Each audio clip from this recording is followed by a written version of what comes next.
Strike रेटचा जर विचार केला तर काही प्रमाणात ठाकरे सरस ठरलेले आहेत. त्यामुळे शिंदेंना जर आपलं महायुतीतलं आणि मुंबईतलं आपलं वर्चस्व पुन्हा दाखवण्याची संधी हवी असेल तर त्यांना 2.5 वर्ष महापौरपद मिळणं खूप महत्त्वाचं आहे.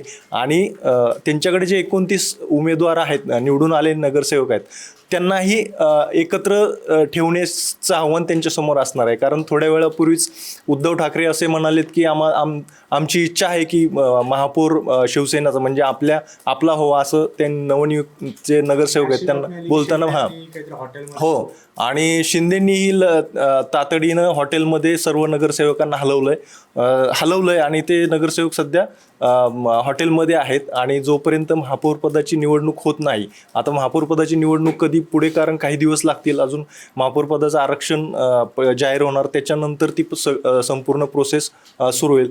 तोपर्यंत तरी शिंदेंना त्यांच्या सर्व नगरसेवकांना एकत्रित ठेवावं लागेल.